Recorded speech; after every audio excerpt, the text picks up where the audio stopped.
Guys আজকে একটা most requested video নিয়ে হাজির হলাম। 2 থেকে 2,500 টাকা প্রাইস পয়েন্টের মধ্যে কোন কিবোর্ডটা ভালো হবে এটা জানতে চেয়ে আপনারা পাগল করে ফেলছেন। তবে আসলে এই প্রাইস পয়েন্টটা এতটাই লো যে এইখানে অনেক ধরনের কস্ট কাটিং হয়, অনেক কিছুই মিসিং থাকে, একটা থাকলে আরেকটা নাই। অ্যান্ড এই জন্যেই অনেক দিনের ঘাটাঘাটির পর আজকে আপনাদের জন্য একটা কিবোর্ড খুঁজে আনছি।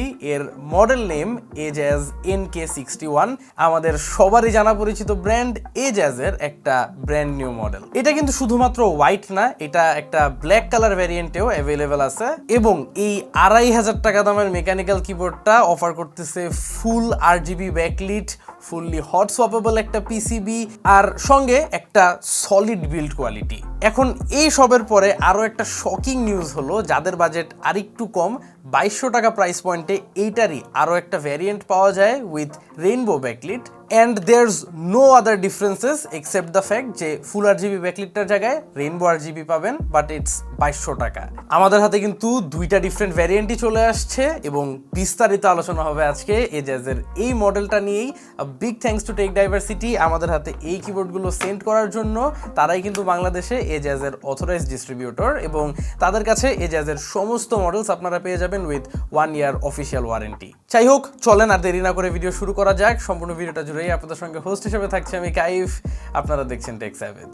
ওকে, সবার আগে ডিসকাস করা লাগে কিবোর্ডটার লেআউট নিয়ে। অ্যাজ ইউ ক্যান সি, এটা বেশ কম্প্যাক্ট একটা keyboard with a 60% form factor. এবং এই 60% লেআউটটাকে কিন্তু আমরা সবসময় চিনে থাকি গেমার্সদের ফেভারিট লেআউট হিসেবে। তবে হ্যাঁ, এটা যেহেতু 60% একটা কিবোর্ড, এখানে অনেক কিছু কিজ মিসিং আছে। যেমন এখানে কোনো ডেডিকেটেড অ্যারো কিজ নাই, ডেডিকেটেড ডিলেট বাটন নাই, ডেডিকেটেড ফাংশন রো নাই।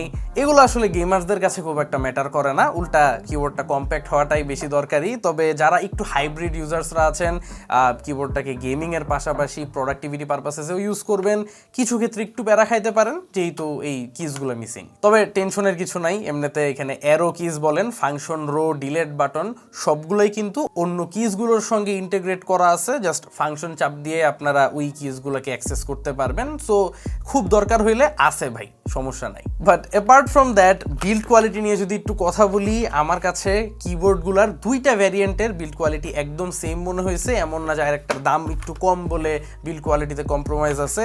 এখানে কিবোর্ড দুইটা বেশ সলিড, মানে এই প্রাইস সেগমেন্ট হিসাবে এই ধরনের বিল্ড কোয়ালিটি আসলেই প্রশংসনীয়। আমি এই প্রাইস সেগমেন্টে এখন পর্যন্ত অনেক কিবোর্ড দেখছি যেগুলা হাতে নিয়ে একটু মোছড়ামুছড়ি করার পরেই মনে হয় যে একদমই খেলনা টাইপের। But the story is completely different in terms of NK61। যদিও হ্যাঁ ভাই, এটা একটা প্লাস্টিক বিল্ড কিবোর্ড, সো একটু মোছড়ামুছড়ি করলে হালকা ফ্লেক্স আপনারা দেখতে পারবেন, যা স্বাভাবিক। তবে এটার বিল্ড কোয়ালিটি ওয়াইজ যথেষ্ট সলিড একটা ভাব পাইতেছি আমি, যেটা আমি অ্যাপ্রিসিয়েট করি। আর কিবোর্ডটা কিন্তু বাই ডিফল্ট হালকা একটু ইনক্লাইন একটা অ্যাঙ্গেলে রাখা থাকে, তার উপর দিয়েও আরো হাইট অ্যাডজাস্টমেন্ট আপনারা পেয়ে যাবেন রিয়ার সাইডে ইফ নেসেসারি। পেছন সাইডে পর্যাপ্ত পরিমাণ রাবার ফিটস দেয়া আছে যাতে কিবোর্ডটা স্লিপ না করে। অ্যান্ড আপনারা একটা টাইপ সি ডিটাচেবল কেবল পাবেন বক্সের মধ্যে কিবোর্ডটাকে কানেক্ট করার জন্য। এগুলো বাদে ছোটখাটো কিছু ডিজাইন এলিমেন্টস তারা অ্যাড করার ট্রাই করছে কিবোর্ডটার মধ্যে। আপনারা নোটিস করবেন কিবোর্ডটার কর্নার দিয়ে কিন্তু একটা হুকের মতো বানানো আছে।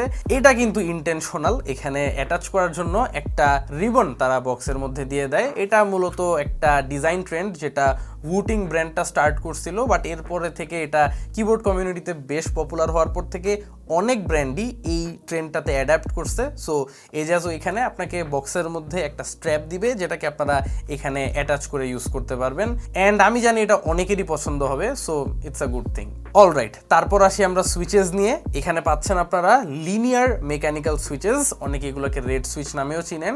আর এই সুইচটাকে বলা হয় গেমিং এর জন্য বেস্ট সুটেড সুইচ। তো গেমার্সরা আজকাল এই সুইচটাকেই পছন্দ করতেছে, ইনক্লুডিং মি। এই সুইচগুলোর অ্যাডভান্টেজ হচ্ছে যে এগুলোকে ফুললি বটম আউট করা লাগে না, এগুলার অ্যাকচুয়েশন ফোর্সটাও একটু কম, যে কারণে গেমিং এর টাইম আর একটু ইনস্ট্যান্ট একটা ফিডব্যাক পাওয়া যায় আর এক্সট্রা পুশটা দিতে হয় না। সো লং আওয়ার্স গেমিং করেও বেশ কমফোর্টেবল লাগে। অ্যাট দ্য সেম টাইম আজকাল টাইপিং এর জন্য আমি অনেক মানুষকে দেখছি রেড সুইচ প্রেফার করতে, কারণ আমি নিজেও রেড সুইচ প্রেফার করি for typing as well. So এটা দিয়ে টাইপিং করতেও ভালোই লাগে, খারাপ না। তবে সাউন্ডটা খুব একটা স্পেশাল না এই কিবোর্ডটার, দ্যাটস ডেফিনেটলি আ ফ্যাক্ট। তো সাউন্ডটা আপনারা নিজেরাই একবার শুনে আসেন।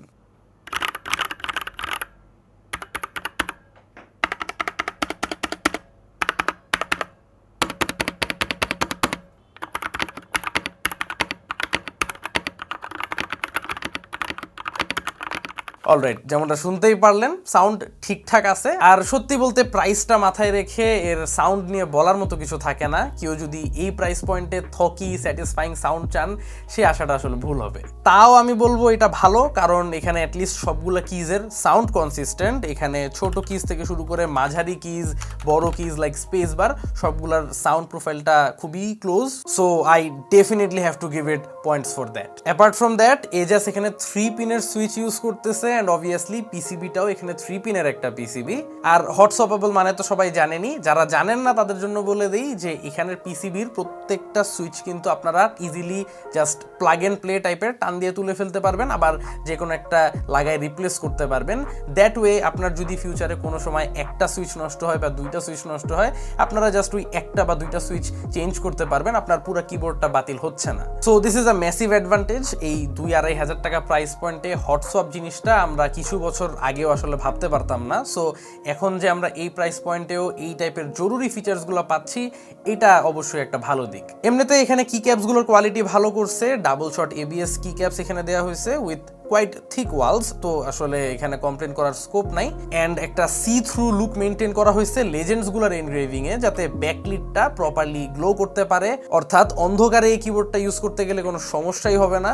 আর যদি ব্যাকলিটের ব্রাইটনেস নিয়ে বলতে চাই, যথেষ্ট ব্রাইট ভাই, কারো এটার ব্রাইটনেস নিয়ে কমপ্লেন হবে না অ্যাটলিস্ট। এর মধ্যে ফুল RGB ভ্যারিয়েন্ট যেটা, সেটায় অবভিয়াসলি একটু বেটার কন্ট্রোলস পাবেন, এখানে আরো বেশি কাস্টমাইজেশন, আরো বেশি ফ্লেক্সিবিলিটি পাবেন। তবে যেই রেইনবো ব্যাকলিট ভ্যারিয়েন্টটা আছে, এটার মধ্যে ফ্লেক্সিবিলিটি আরেকটু কম, জোন বেসড লাইটিং দেওয়া হয়েছে এখানে। সো এখানে আসলে অত একটা কাস্টমাইজ করার সুবিধা নাই। এখন যাদের কাছে আসলে লুকসটা খুব ম্যাটার করে, তারা RGBটার দিকে আগাইতে পারেন, বাট লুকস ম্যাটার না করলে you're getting the same performance for a bit less.